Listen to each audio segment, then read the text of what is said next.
What is going on, everybody? Well, I was lucky enough last week and the week prior to be able to attend Fantastic Fest in Austin, Texas. This is a film festival that is held every year in Austin at an Alamo Drafthouse location, and they show a bunch of genre flicks like horror, thriller, action, sci-fi, and this is my second year attending. And it always tends to be the festival of all the ones that I know of that appeals to me the most. That's showing the most movies that I'm curious about that I think I'll actually like. And they play much more into my taste of films. So I had an absolute blast last year attending. And this year I absolutely had to check it out a second time and tried to go even harder this year and see even more movies than I did last year, of which I was able to see 24. So about 10 movies more than I saw last year. And I will say, no matter how much you love movies, no matter how much you think you love movies, seeing 24 films in 8 days, that was an endurance test. That will test how much you enjoy movies. And there was people in there that saw 40 plus movies during those 8 days. So hats off to you crazy fuckers. Huge shout out to my buddy Sean Chandler, his wife Jennifer, his kids. Just the Chandler family are awesome at always being hosts for me during the Fantastic Fest season over the past 2 years, making me feel really at home and just taking care of me. And just I really love those people to death. So thank you guys so much. And also a huge shout out to not only the Alamo Drafthouse South Lamar location, but all of the staff that worked during the festival, all of the festival directors and the programming directors and volunteers, all the multitudes of people that busted their ass during those 8+ days trying to put this thing together and deliver the best festival that they could. Nothing but hats off and respect to all of you guys. And I can't imagine the amount of work that goes into putting on a festival like this to the degree that you guys do. With that being said, I don't want to go too far into this because me and Sean recorded a podcast with our Fantastic Fest experience. I'm sure that'll come out on his channel at some point. This was a bit of a frustrating year. Last year was my first year attending and I had an absolute blast with it. I had really no complaints whatsoever about the festival itself. And this year, it seemed like just about every aspect of the festival was a good bit worse than it was last year. The ticketing primarily was just an absolute nightmare. You have this app that you have to log into at 10 a.m. every single day to buy tickets for the following day. And last year, where it was very stress-free, you got on, as long as you were there at 10 a.m. sharp and you didn't fuck around till 10:10, 10:15, you pretty much got into whatever movie you wanted. It wasn't a mad dash. It wasn't a bloodbath. It wasn't this anxiety-driven experience. This year was a shit show with the ticketing. Even the very first day, I was sitting here. It was an hour before I was getting on my plane to go to Austin. And I went in at 10 a.m. sharp, got on there. Immediately, everything was sold out. And it's gone.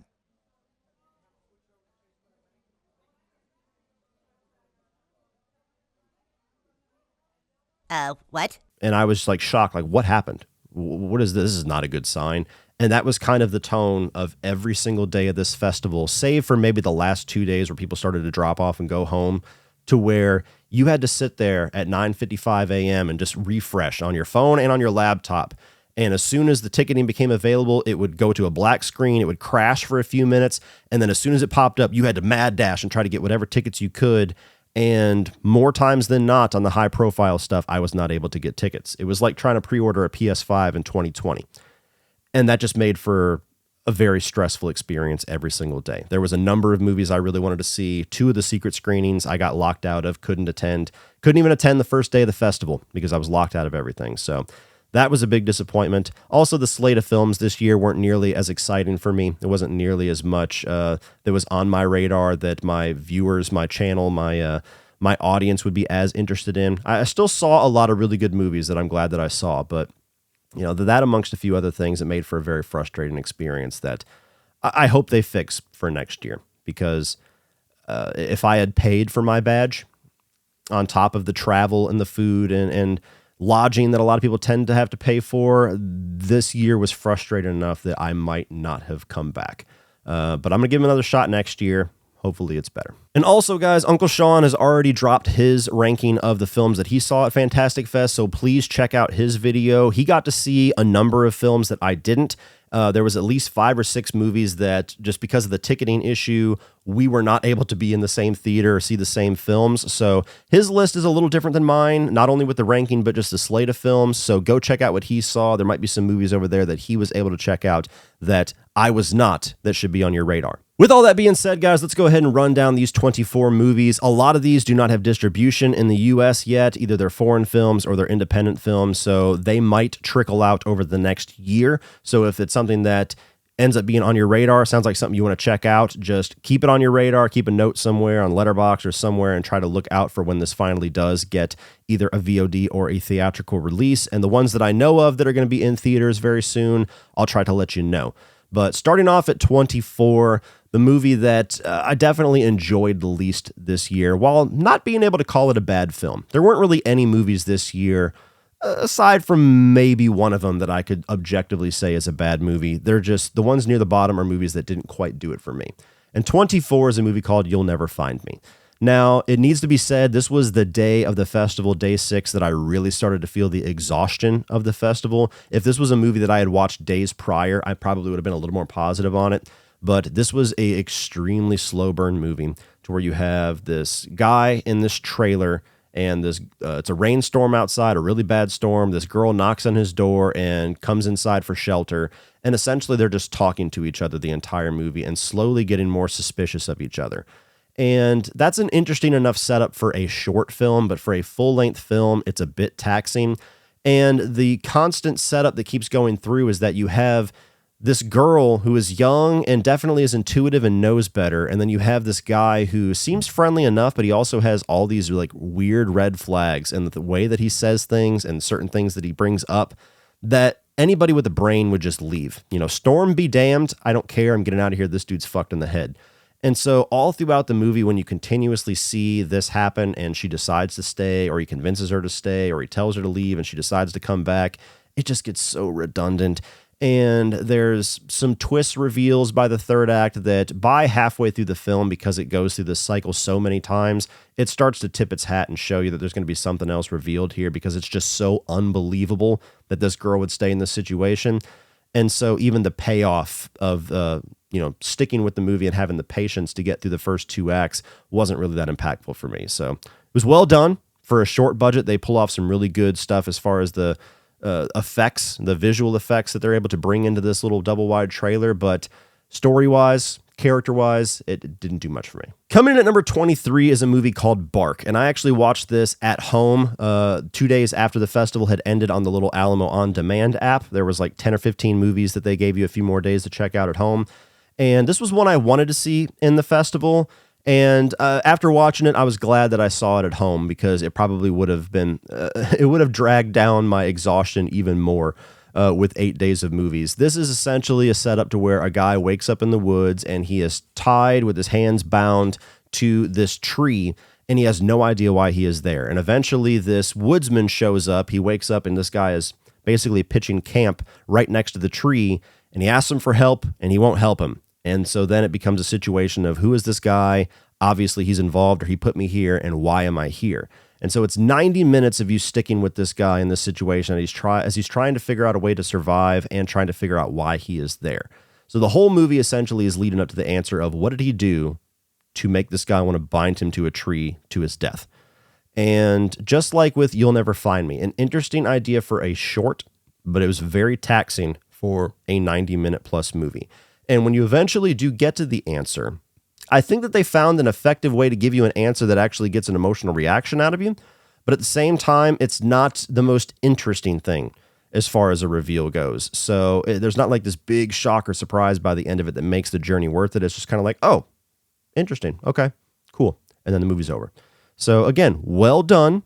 If you like movies like this, like there's one location, 1 or 2 actors, it's all in one little spot, then it's interesting to check out. But for me, especially after having experienced 23 films at this point, this was the last film that I watched for this list, I just didn't have the patience left for a movie like this. Coming in at number 22 is Triggered. This is a Filipino action film that is essentially following this guy that went through a horrible situation in war and now has PTSD, and he's working as a security guard, and it kind of turns into a Die Hard situation to where these different gang members, these different criminals, mercenaries, whatever, descend on this building that he is in charge of being security for, and he kind of becomes a one-man army against all of them to protect these two younger kids. And every time he sees violence, he like his PTSD, he gets triggered, and all of a sudden there's like these explosions of gore and violence. The action was very well shot. It was very violent, hyper-violent, and that can be very entertaining. The problem with the movie was this was the fourth film that I had watched of this type. You know, there was a number of Uncle Sean picks that we walked into that he was really excited about, and I went in to check them out, and they all kind of went for the same thing. They were either trying to be this country's Raid or this country's Die Hard. Some were more successful than others, but this one, after seeing 3 films go for the same thing, this one just kind of, I was bored with that setup at that point. So again, another movie that maybe if I watched it earlier on in the festival, maybe if this is one of the first films of this type, I would have been a little higher on it. But to me, aside from some well-shot gunplay and some exploding heads and stuff like that, there wasn't like a fight choreography or a fighting style or a visual style that made it stand out like some of the other films that were going for this. So this one ended up being the least interesting of the few for me. Number 21 is VHS 85. And I have only seen a few of these films. I've watched the first VHS. I watched VHS 99, which actually was at Fantastic Fest last year, and this one. And I didn't enjoy this movie. You know, I think it's well done. I just think that some of the stories, the shorts, just didn't really do much for me. There's one by Scott Derrickson and C. Robert Cargill, the guys that are responsible for Sinister and The Black Phone, that I think was interesting, but the problem was it felt like a concept that was better suited for a movie, not a horror short. Like even the whole gist, like the whole style of VHS, which is somebody finds a VHS tape, it's a compilation of all this found footage stuff. The found footage gimmick is kind of broken in their shorts because there's multiple cameras and multiple footages that are all somehow compiled on this VHS tape. So it just felt like a concept that they thought of that was cool, but they just couldn't scale it down enough to make it appropriate for what this was. And there was also a short that opened up VHS 85 about these people that are being attacked on this lake that I thought was really intriguing. And as soon as it starts to get to a point where I'm really sucked in, it cuts off. And it picks up later on with another short, but it ends at a point that was just like such a dick tease and just kind of sucked all of the wind out of the balloon where I'm like, okay, that was a bad point to cut away from that story because I was sucked in.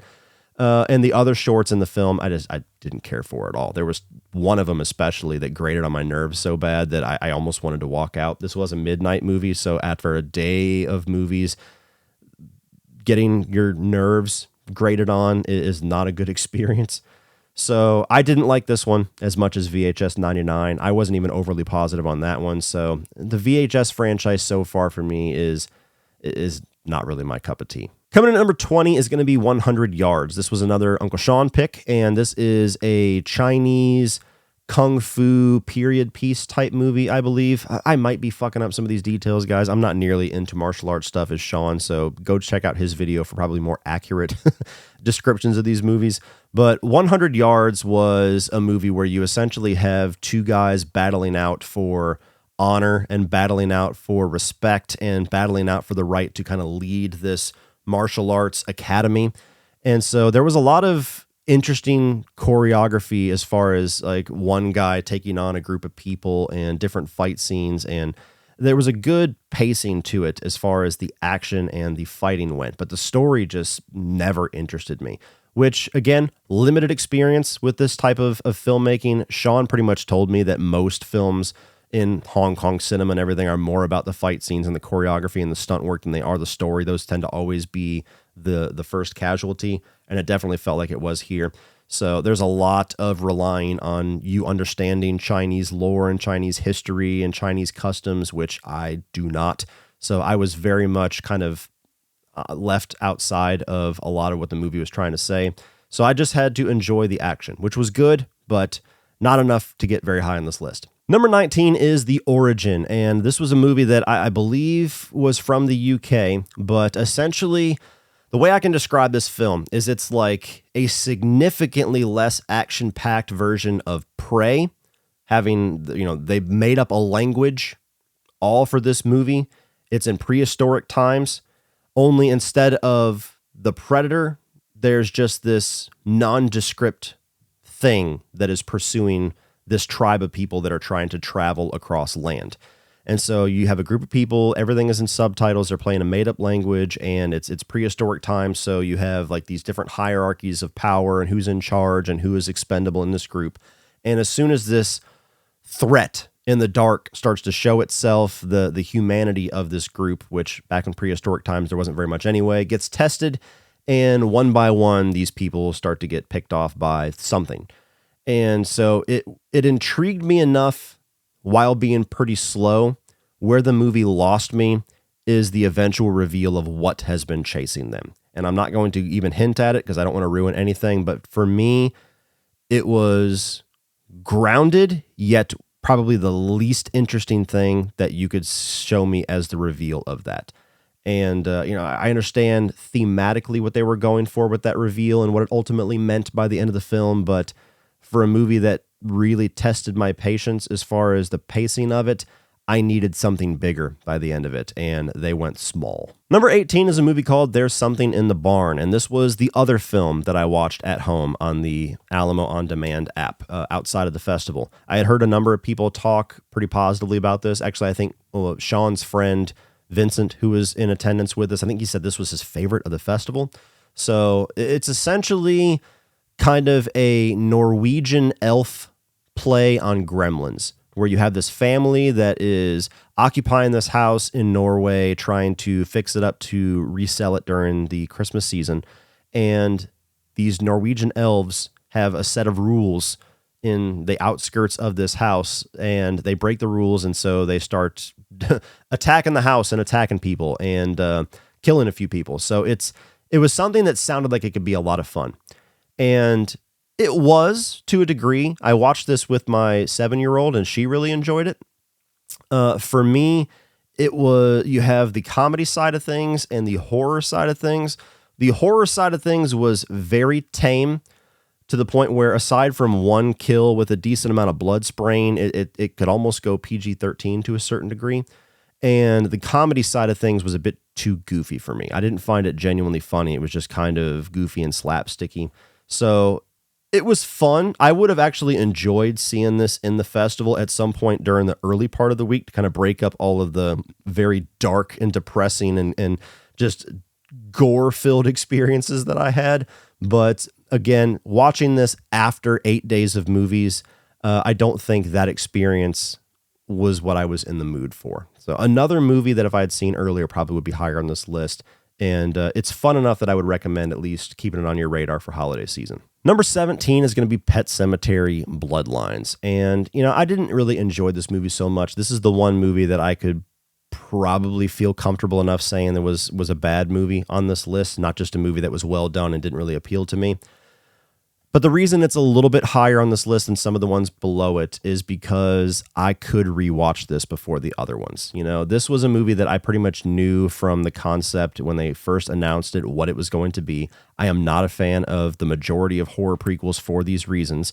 It is expanding on a story that we already know from the book and the original movie and the remake of this Batterson family. And you walk into this already knowing where things are going to end up by the end. You know which characters are in the original Pet Sematary and which ones aren't. You already know a vague description of how this Batterson story ends anyway. And so I just walked in going, what are you going to say here that we don't already know? What is going to merit this film's existence besides just throwing an IP out there again?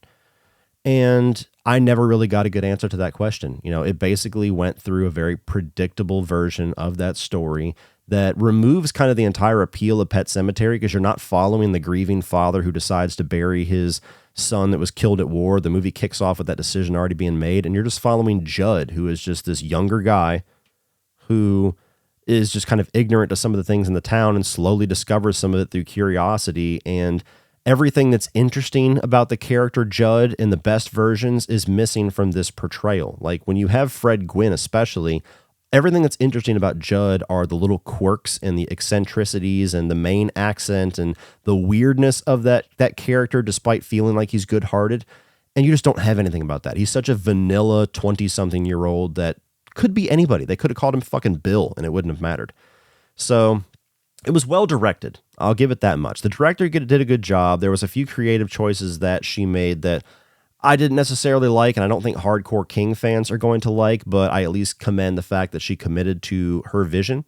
But the story and the characters just really let me down with this one. And while I don't like to use this word very much, this is a movie that by the end of the day kind of feels unnecessary and pointless. Number 16 is Kill, and this is an Indian action film, a demographic of films like Bollywood and all that I am absolutely unfamiliar with. This is kind of my first introduction into Indian filmmaking.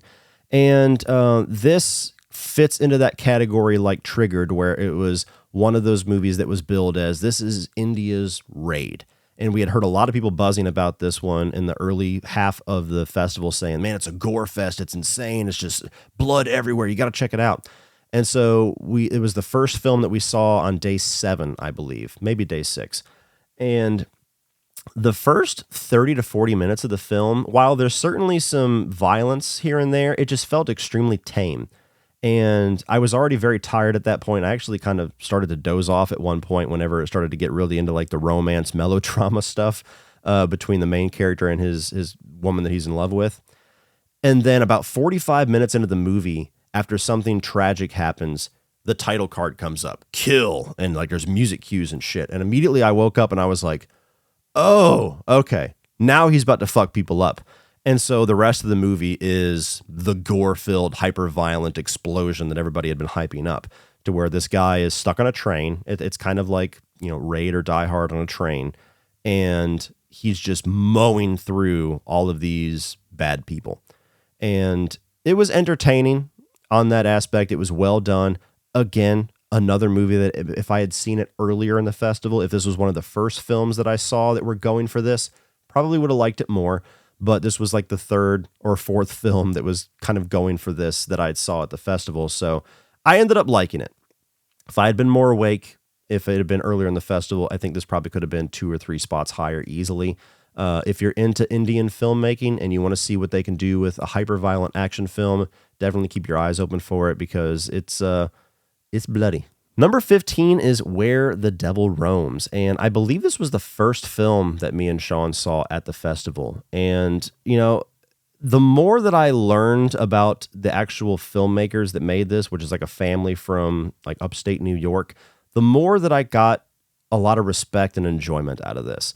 It's a movie of 2 halves, to where I think it's only just over an hour long, but you spend 30 to 40 minutes in the film with kind of very nondescript plot going through. It takes place at a carnival, and you have these people that are very odd and eccentric, of course, and there's these violent images. It opens up with like a cold open of somebody getting murdered in a house, and you spend the first half of the movie really not having any clue where the story is going. And that was very frustrating and taxing, even for the first film of the festival. It was like, man, what are we here for? Like, what is the story? What's the plot of this movie? I don't know what we're doing. And then something happens, and the last half of the film, it's very clear where things are going, and things go in a really macabre direction, to where essentially you have this carny family that they kill people, they take what they want outside of the carnival. And that's the most nondescript way that I can give you hints of where things go in the back half. But things get crazier and wilder and gnarlier and weirder. And it ends on a note that is like an explosion, a culmination of all of those things. And so the last half I enjoyed significantly more than the first half. So that leaves it to be kind of a mixed experience. But when you get to the Q&A and you find out that it's this family from New York, and it's a mom, a dad, and a daughter, and they do all of their filmmaking themselves. They shoot it themselves. They fund it themselves, and like they film it at their house. And like it's like the most scaled down version of independent filmmaking that just really charmed the hell out of me. And so that kind of just that story of how this movie came about, and they wrote the music for the movie, and they inject like these music video flavors into it here and there. Just all this different creativities and talents of these people just injected into this creative process really charmed me. And so it went up quite a few spots because of that. It's a movie that I think you'll either love it or hate it. It's something that I would recommend to see, but definitely know in going that it's going to take a good while before you really understand where the story is going. Number 14 is going to be The Sacrifice Game, and I believe I saw this one outside of Uncle Sean, so this is one of the ones that's exclusive to my list. And this is essentially a Christmas demonic ritualistic murder movie, to where you have these ritualistic killers led by Mina Massoud, the guy that played Aladdin in the live-action remake. Haven't seen him in anything since Aladdin, so it was kind of a nice surprise to see him. And then you have a teacher and two little girls that are staying at this boarding school when everybody else has gone home for the holidays.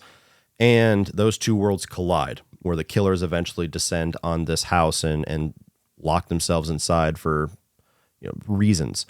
And so it's a movie that definitely built a lot of intrigue on where things were going to be going, because there wasn't a very specific through line of how these two stories were going to converge and how they were going to meet up with each other. The problem with the movie is that in the first act of the film, they show something in regards to one of the characters that very much shows its hand of where things are going to go in the third act. And so there is an eventual twist reveal at the end of the second act that becomes incredibly obvious because they showed you something in the first act that I don't really think was even necessary. I think you could cut that one scene and everything else would work fine. I don't want to get too specific with what it was, but that was the only disappointment with the movie, was that it actually set up a pretty entertaining little genre flick here with some little mini explosions of violence, a very over-the-top Mina Massoud, and some very interesting and quirky little girls in this boarding school. That it was an entertaining movie that I could recommend, but just showing their hand with that twist reveal, I think, took a lot of impact out of the film, to where if I was surprised at all with where things went in the third act, this could have jumped up 3 or 4 spots for me. Number 13 is Crumb Catcher, a very odd movie that is hard to describe without sounding like you're making shit up. Essentially, you have this couple that the movie starts with them on their wedding night. They just got married, and it's clear very immediately that they don't have the best relationship. Like they argue a lot. They have this tension that's already built into their relationship. You feel like there's something secretive going on between them that, I don't know, you set off with this couple that doesn't look like they're set up for a very good life together. And they go off to this little remote location for their honeymoon. And in the middle of the night, this guy who was on staff at their wedding reception shows up out of nowhere. And he's one of those guys that is so overly friendly that it's awkward and it's uncomfortable, and he won't take no for an answer. Like they keep trying to hint at him to leave, and he keeps finding these friendly reasons to stick around. And eventually it turns into him giving them a sales pitch for this product that he has created called the Crumb Catcher. And as weird as that sounds, that's kind of the biggest appeal of the movie, is this guy and his sales pitch and the performance of his weirdness and overly friendliness, which kind of devolves into this subtle creepiness and uncomfortable sense that something is going to happen, that eventually something is going to go very wrong here. And at the same time, the secrets of this couple start to bubble to the surface, to where this guy's presence is going to bring out something that this couple does not want out into the open. And so it was kind of like a dark comedy thriller, but at the same time, that almost feels too simplistic to describe the movie. I enjoyed this one. This one was just quirky enough to where there's only specific people I would recommend it to, but there's not really another movie like it for many different reasons. It's just got such a weird, eccentric tone to it, and the lead character, the lead antagonistic character of this salesman is so interesting and appealing in a weird, awkward way that this one ended up standing out quite a bit. The only negative with it was that I felt like the ending of the movie wasn't really earned. At no point in the film do they ever really successfully get you onto the camp of liking this couple. The entire film, you pretty much feel like both of them are kind of shitty people. And for the note that they decide to end it on to be impactful, you would need to kind of be pulled back into the camp of caring about those characters and being a little bit more invested in their relationship. And I don't feel like the movie ever successfully did that. So that was the only negative with it that kept it from being a little higher on this list. But this one is one of the weirder ones on this list that I would say to keep on your radar. Number 12 is The Last Video Store. And this was a movie that I walked into with not too high of expectations because I bought tickets for it based specifically off of the one image that they had for promotion, which kind of looked like a variation of Jason Voorhees or something. And I think the day before we saw this, one person that walked up and gave us their little mini review of the movie that they had seen days previous was very negative on it. And so I was like, oh man, I hope we didn't just buy tickets for a movie that was going to be terrible. And I was shocked at how much I genuinely liked this. Like, I'm almost glad I walked in with such low expectations because I was surprised with how fun this was. This is a Canucksploitation film, which is a Canadian exploitation film. You have this, it's very like B-C movie style filmmaking to where you have this girl that goes to one of the last video stores that are in operation to return these videotapes that her dead father left. And the guy that runs there is a very eccentric movie nerd that, knows all the facts about all these fake movies.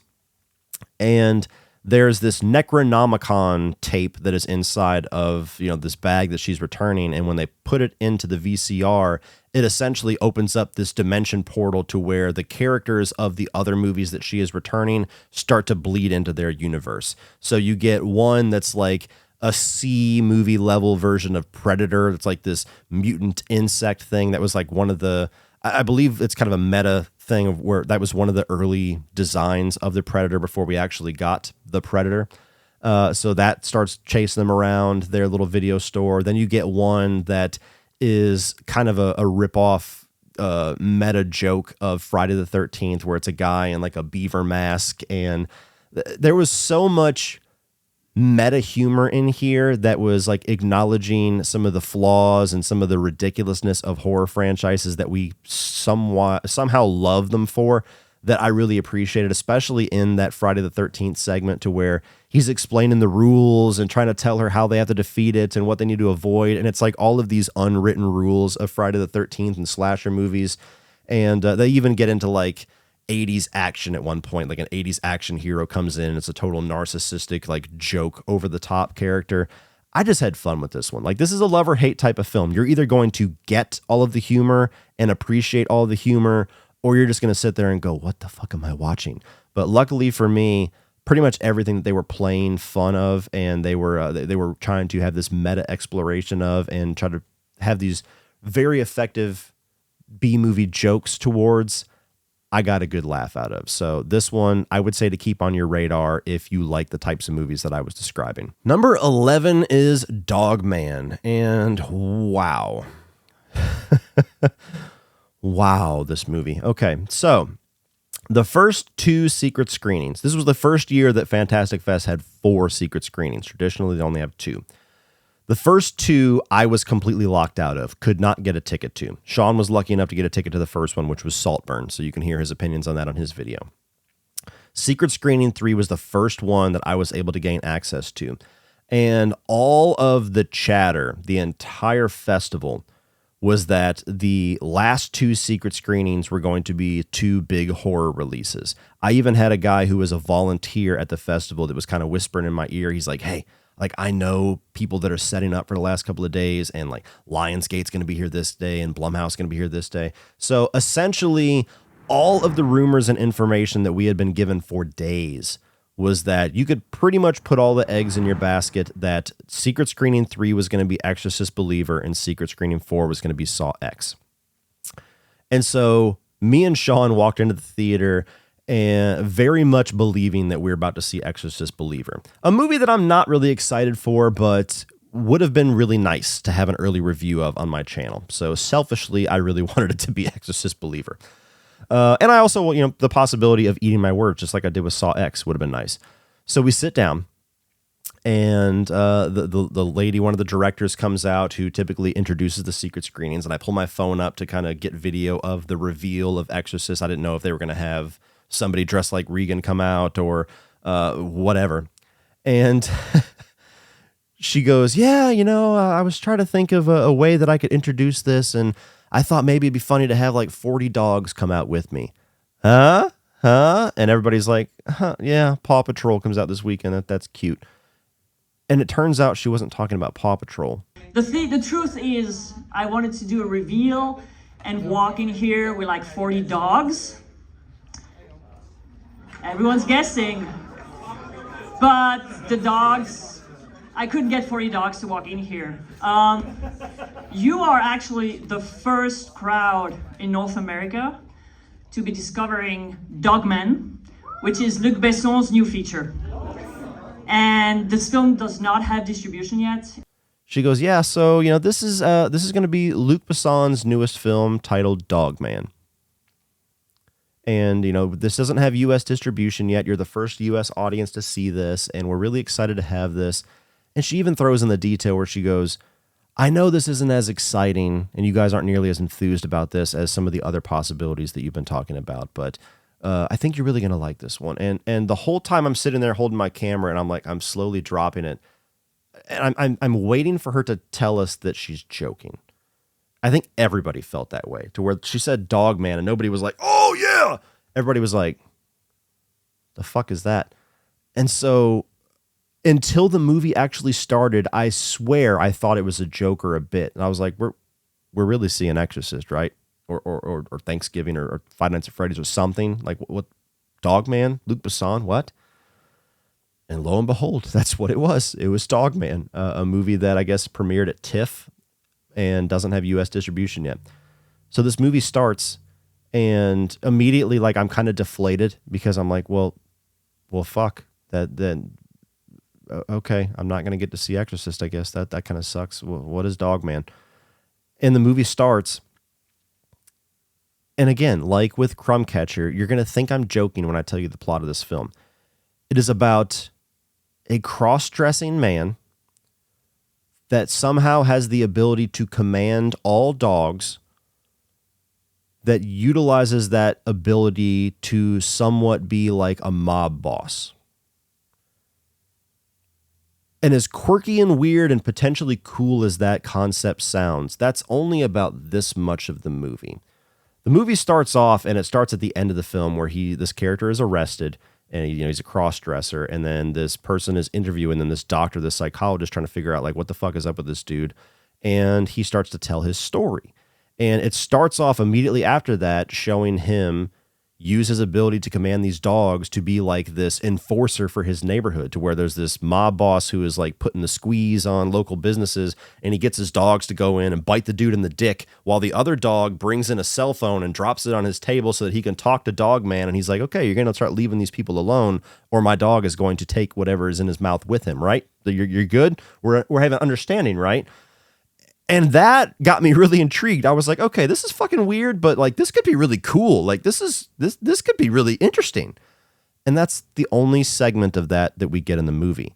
Immediately after that, it goes on like this Forrest Gump tone, to where it goes back to when he was a kid. He had an abusive father, and his father eventually locked him in the dog kennel outside with all the dogs, which made him like have this love for dogs.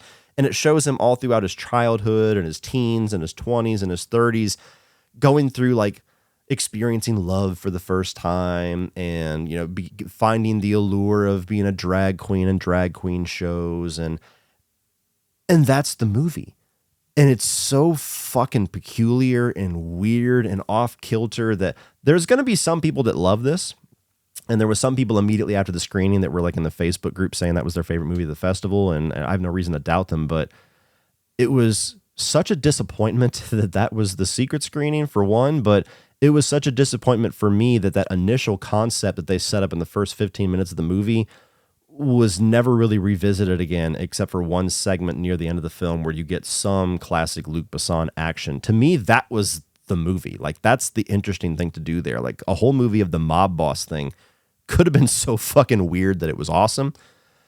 But the choice to go through this whole, like, Forrest Gump story of my life and my trauma thing just kind of killed the pace of the film. So it's still fairly high on my list. It's in the top half because it's just so weird and unique and interesting that it kind of stands out more than a few of the other films. And I might actually have the sick desire to rewatch it, but disappointing is kind of the word that I would use for the experience with it, to where even though it's worth checking out for a very specific audience, I feel like there was a much better version of this film that was already there, and they just decided not to expand on it. All right, number 10 and up, these are all movies that I could pretty much say I am almost completely positive on. You know, there's movies that I like more than others, but there's not like serious flaws with any of these top 10. Coming in at number 10 is going to be a movie called One Percenter, and this was the first of the Uncle Sean action picks. And essentially what you have here is it's a Japanese movie. You got this guy that has developed this unique fighting style where he like waves his shoulder blades to add power to his hits, and it's a very fast defensive style. And he's trying to develop this to have this brand new like rejuvenation of real action and real stunt work in filmmaking. And then hard cuts to 10 years later, and he's basically a glorified stuntman. It never took off. He never really had the hit in his career that he was working towards. And so he decides to go off and start scouting locations to just make his own film as like a proof of concept. He's like, okay, I got to prove that this fighting style and this old school, we need to actually do real martial arts style of filmmaking has merit instead of all this fake, choreography with wires and CGI that is all nowadays. And so he hires a cameraman and starts going out scouting locations. And the location that he ends up on is like this gigantic, like a parking garage or something like that, this big high-rise building that's abandoned. And while he's there, like mercenaries and terrorists descend upon it. And so he essentially directs himself taking out these terrorists as a proof of concept for what he wants to do with this movie. And so it's very much kind of a stylistic change to the Die Hard concept of one-man army against a bunch of other people against all odds. And the choreography and the martial arts style was very cool. It was filmed really well to where you could see all the action. You could tell this is actual people doing real martial arts, not, cutaways, none of the cut fu or anything like that. There was really cool drone shots where they were going in between people's legs and through bars on the stairs and up different floors. And it was a really well done action movie. And there was even some twists and turns in there that I did not see coming that added even an extra layer of coolness to it. So of the martial arts foreign films that we saw, this one was by a landslide the one that I enjoyed the most, to the degree that I would actually buy this and watch it again. And that's not something that I could say for too many foreign films. Usually I'm a one and done guy. Number 9 is going to be The Creator. Now, I need to say this as just a little asterisk here. I did not actually watch this film at the festival. The Austin press screening for this was 5 days earlier. And because I got completely locked out of everything on day one, Sean decided it would be more advantageous for us to just go ahead and see Toxic Avenger the next day at the press screening and see Creator 5 days early to get a leg up on that. And he was much more excited to see The Creator anyway. So it kind of worked out.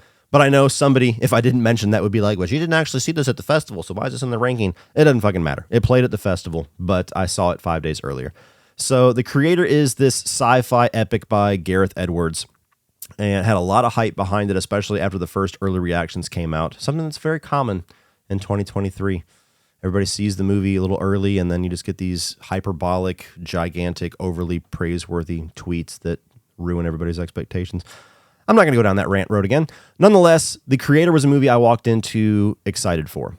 Gareth Edwards is a guy that I've always appreciated the visuals in his filmmaking. I've always been left hanging a little bit in the story and character department, and I had faith this might be the one that would change that. And unfortunately, it wasn't. It was probably the movie I enjoyed most by him so far, right there next to Rogue One.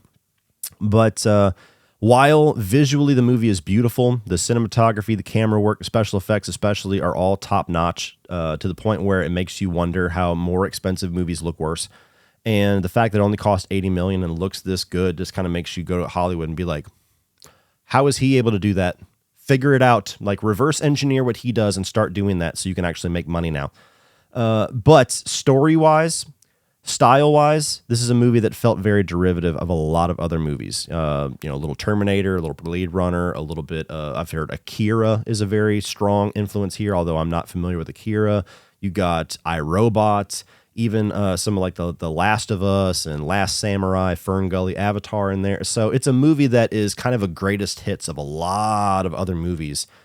And that's going to make or break it for you. Some people love the fact that it's kind of taking all these influences and doing something different with it and bringing a new story. And the same people that argue that you can't really do anything original anymore because there have been so many movies, everything's going to feel derivative. I don't subscribe to that. Some people do. For me, it was disappointing how familiar a lot of it was, to where the story directions, the character arcs, the world building all felt like things I had seen before. So it's well done. It's a movie I enjoyed, but certainly was overhyped, and I understand completely why the movie is not making very much money now that it has been out for a week or so and looks like it's probably going to be a box office failure, because even in the trailer it looked very derivative. And I think derivative, familiar, samey, that is something that is turning off movie audiences nowadays more than ever, to where the most unique things of the year, like Barbie and Oppenheimer, are getting more money than things like Flash and Indiana Jones and The Creator. So I like this movie. I'm positive on it. It's in the top 10, but I wish I could have loved it. I just didn't. Number 8 is a movie called Suitable Flesh, and this was actually the second to last movie that I saw at the festival. So this was on day 8, and wow, what a ride. This was a weird one. All I knew about this one was the categories that it had it kind of categorized by on the ticketing app, which was Lovecraftian horror and body swapping. And obviously the picture that it was used for promotion was of Heather Graham, and I also saw that Barbara Crampton was in it. And I did a little bit more right before I saw the film and saw that it was also from the people that made Reanimator, and I was like, oh, what does that mean? Because Reanimator is kind of fucking weird. And essentially what you have is a movie that is like 50% softcore porn and 50% Lovecraftian body swap, gore-filled horror. And while it was so weird and wacky and unique and gratuitous and just off kilter that it's going to stick in my mind more than most of these movies, which is why it's so high for me. And it is a movie that I probably will rewatch sooner than a lot of them, just out of pure morbid curiosity of like, let me experience this again, because this was so fucking odd. You have Heather Graham, who's playing this psychologist, basically, and this kid comes in at the very beginning and says, look, my father is trying to take over my body. You got to help me. She's like, what the fuck are you talking about? And she's trying to diagnose it with actual real world shit. And the kid answers the phone. His father says some words into the phone, and he goes into like this catatonic shock, and Wick comes up, and essentially his father swapped bodies with him. And it creates this scenario to where there is this demon or this entity that has been changing human bodies, and he has to swap bodies with you 3 times to make it permanent. So she gets introduced to this kid right at the end of his little trilogy of body swaps, and then Heather Graham becomes the newest target for it. Come on. Yeah. Come on. So it sets up scenarios for these little mini explosions of gore. It sets up a lot of very dark and bleak and kind of gross out humor with people swapping bodies, and like a male swapping body with a female, and what curiosities would be there. But it's also so overly sexualized and gratuitous with like the softcore porn side of things that the movie is damn near like a erotic thriller of the 90s mixed with this gore-filled horror. And the weird part about it, the thing that held it back for me, that this could have easily been in my top 5 if they had executed either of those to its fullest potential. But the weird thing about it was that, and there's no way to say this without sounding perverted, but fuck it, because I am a little perverted. It's so gratuitous and raunchy and over the top with its sexuality, while at the same time being so reserved with the nudity, to where you have scenarios and you have multiple sex scenes. I think Heather Graham has like 4 sex scenes in this movie that everybody's fully clothed, and it just feels weird. It feels so distracting how odd those things are battling each other. it's like the movie wants to be so overt with how graphically sexual not only the visuals and the scenarios and the dialogue especially is. Like, people say things that are straight out of porn, and you're like, whoa. But then they never really show anything. Everybody's fully clothed, fully robed up. The pants aren't dropped or anything. And it's odd when you see it. And that's where the difficulty comes in describing this. Because on one end, somebody's going to hear me say that and be like, so you're knocking the movie because you didn't get to see Heather Graham's tits enough? And she showed me her boobies, and I like them too. And that's kind of it, but not for the reason that you're thinking. It's just that the movie is so odd with how reserved it wants to be with the nudity, and yet how gratuitous it wants to be with everything else, to where it almost feels like a Skinamax director came in to do those scenes, and then like a really reserved like female executive came in and made them change everything. Like, it's very hard to describe, and I'm probably stepping on myself so many times trying to describe this, but if you see the movie, you'll understand what I'm talking about. I still enjoyed it overall. It's still so weird and off kilter and strange and over the top and wacky that it's kind of the perfect Fantastic Fest film, and one of the movies that I probably would not have had on my radar otherwise, but I just wish they would have gone for it if they were going to go in all these different crazy adult directions. Like, don't give me the sanitized version. Just go there. Coming in at number 7 is the remake of The Toxic Avenger. And this was the opening night of Fantastic Fest that unfortunately I was not able to attend the premiere for. I had to watch it the next day at 8 a.m. because I was locked out of the first day. And this was a movie that I was very curious about because when I actually left to go to Austin, by that point, I had never seen a Toxic Avenger film, never seen any Trauma film, actually. And me and Sean made a point to watch the original the day before the festival started. So I watched the original, and I enjoyed it more than I thought I would. But, you know, it set up an expectation to where I was very curious of how in the hell are you going to remake that movie in 2023? Because there are so many things that are just overly gory and off kilter and, you know, trashy and just taboo about that original film, and probably most Trauma films. I think that's kind of their calling card to a degree, if I'm not mistaken, that it just makes you wonder, like, how do you translate that to a 2023 movie? The movie has a kill where they run over a kid's head and it shows it explode. They have a blind woman who is they shoot the CNI dog and then proceed to try to sexually assault her in the middle of a fast food restaurant. Like, that's the original. And so the remake stars Peter Dinklage, it stars Elijah Wood, it stars Kevin Bacon, and honestly, they probably do the best job that you could possibly do with trying to make a modern Trauma film. Mostly what they're able to lean on is the gore and the violence. This is a hyper-violent movie. This is a movie with a lot of gore, mostly practical, a little CGI, but I think with the tone of the film, even me who hates CGI blood, it kind of fit the tone of the film in the few spots that they used it. And the ridiculous story about the janitor who gets thrown into the toxic waste and becomes this, you know, superhero and stuff. It's so weird and wacky and over the top and gratuitous that it was a lot of fun. I enjoyed it. I enjoyed the remake quite a bit. I don't know how fans and fanatics of the original series are going to take it, because on one hand, by modern standards, this is a movie that is much more gory and much more violent and much more out there than most movies that come out nowadays. But by Trauma standards, compared to the original Toxic Avenger, and I would imagine the sequels, which I've never seen, it's going to seem tame because of all of those taboo elements that just are never going to make it back into filmmaking in the more sensitive culture that we have nowadays.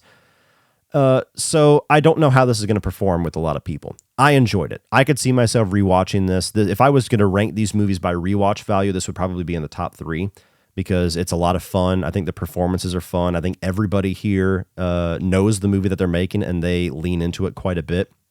In my review, I was actually mistaken. I thought that Peter Dinklage played the pre-dunk Toxic Avenger character as well as the post-dunk Toxie in all the makeup.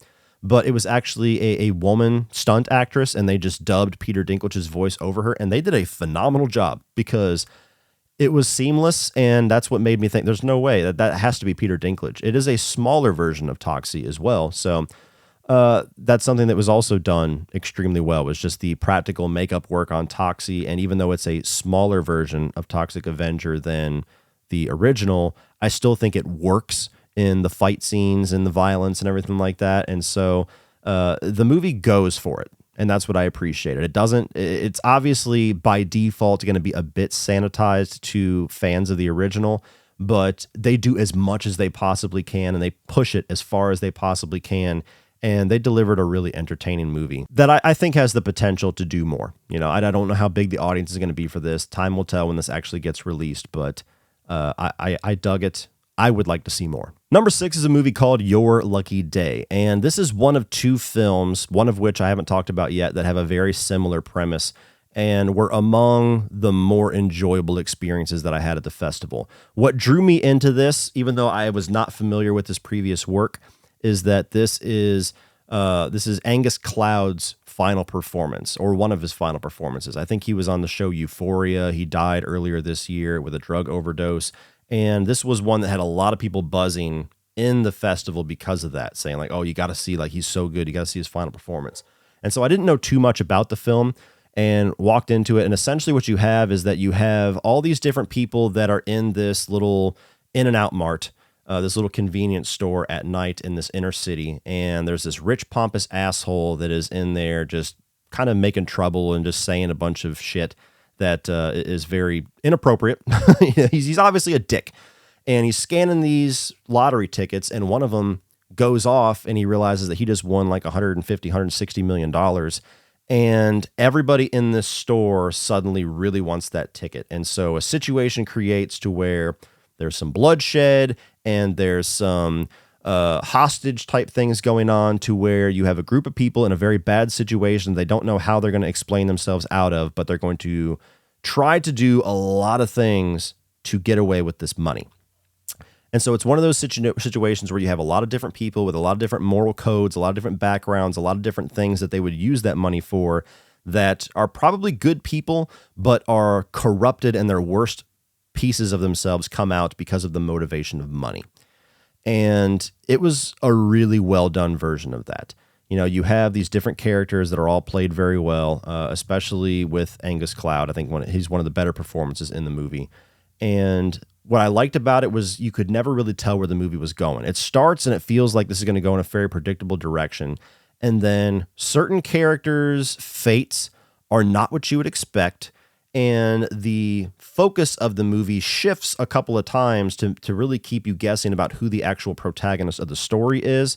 And even at a certain point, like a brand new group of people that inject a whole lot of badness into this situation come into it and just bring kind of this whole rejuvenation of tension into this scenario. And so it's just a really well done thriller. And if you like movies like that, this is one of the better ones that I have seen. And of the 2 that are very similar to this, which I'll expand on more when I get to that one, this one's the more bleak of the 2. This one is the more serious and kind of depressing to a certain degree of the 2. So I don't think I would rewatch it as much. That's the only reason why it's not a little bit higher. But this was one of my favorite films of the festival. Number 5 is a movie called Strange Darling. And this is another one that I think Uncle Sean unfortunately got locked out of ticketing. So this is exclusive to my list as well. Which sucks because I liked it so much. I really wanted to see what his thoughts were on it. But you essentially have a movie that presents this traditional cat and mouse scenario, to where Kyle Gallner, a guy who I feel like I've said it at least 3 or 4 times over the past 2 years, like, is on just a hell of a second wind of his career, just picking really interesting things, giving really great performances. Really excited to see this guy's second half of his career and where it's going, where he is pursuing this girl played by Willa Fitzgerald. And the movie is told out of sequence. There's like 5 or 6 chapters, and they start you at like chapter 3, and they bounce back around.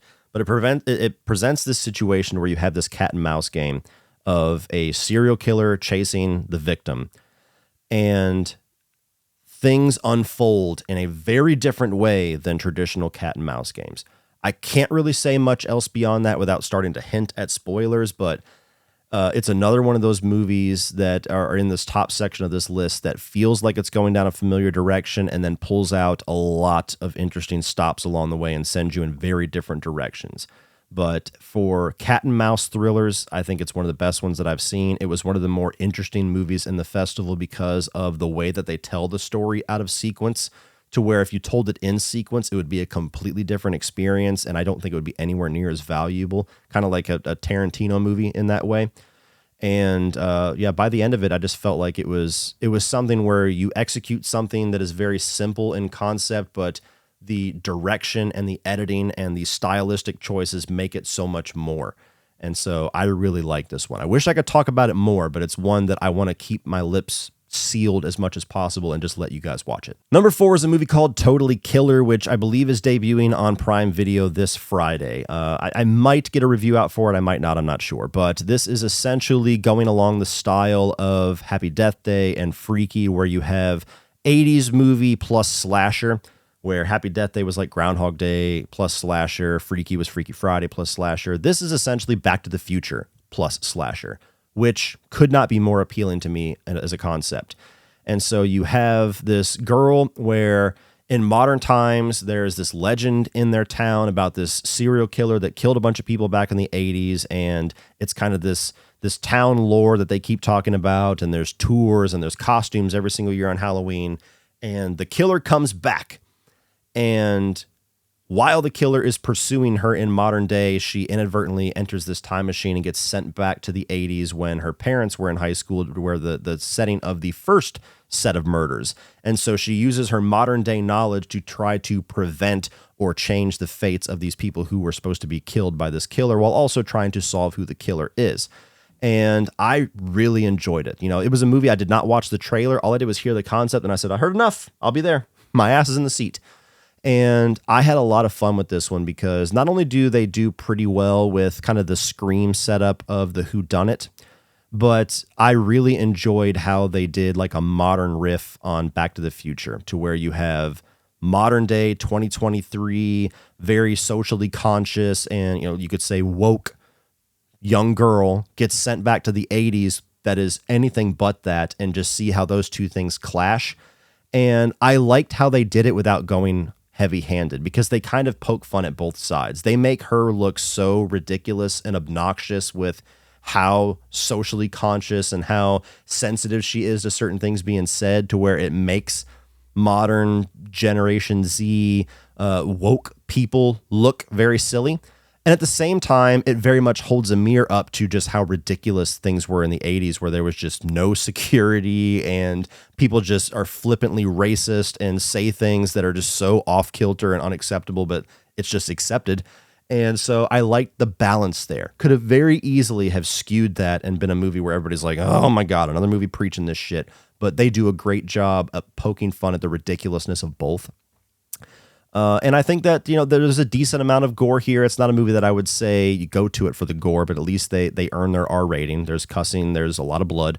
The only flaw that I really had with the movie is that the ultimate reveal of the identity of the killer, the answer of the whodunit, I didn't think was very satisfied.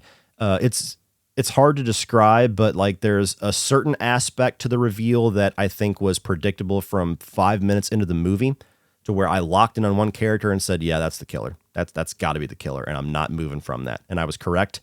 And at the same time, there's another aspect to it that's impossible to predict, because they don't give you any hints throughout the movie of breadcrumbs that they're going to go that direction. And so on one hand, the side of it that you can participate in and make guesses and be, you know, a part of the investigation disappointed me because it was so obvious. And then on the other side, when you have a whodunit that has an element that the audience can't follow because they're not clued into, that's also disappointing. So if they had stuck the landing of it, this might have been a few spots higher. But even with that, I really enjoyed this. Highly recommend everybody to check it out when it drops on Prime Video later this week. Number 3 is going to be Saw X. It's going to end up being one of my biggest surprises of the year. I expected this movie to be no higher than maybe halfway up the list. I've already done a full review as well as a Saw ranking that dropped yesterday, so I don't want to go over all those thoughts again on this, but I'm somebody that was not excited for this film. I was not a believer in this film. I very much thought this was just going to be another Saw movie,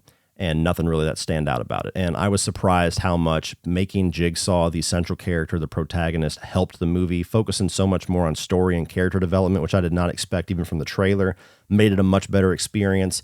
having a scenario to where they very much set up the evil of the characters that are eventually in the traps. They make you much more invested in the punishment and the lessons potentially being learned by them, made it a much better experience. And to me, this ended up being my favorite Saw film, which is crazy to me. There's no other horror franchise I can think of where the 10th film is not only just good, but you look at it and say that's possibly the best of all of them. So hell of an achievement.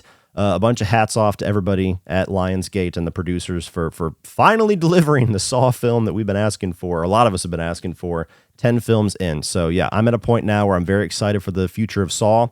And this absolutely was one of the best experiences I had at the festival. Number 2 is The Last Stop in Yuma County, and this is the other movie that's very similar to Your Lucky Day, but where Your Lucky Day is a very serious, dark, and bleak movie with that concept, this one is much more of a dark comedy take on that, to where you have this gas station in Yuma that is the last gas for 100 miles in either direction, and they are out of gas. So you have these bank robbers that stop at this gas station to fill up, and they have to wait on the gas truck. So they go to the diner that is attached to the gas station, and one by one, people start entering this diner, and eventually somebody figures out that these are the guys that just robbed the bank this morning.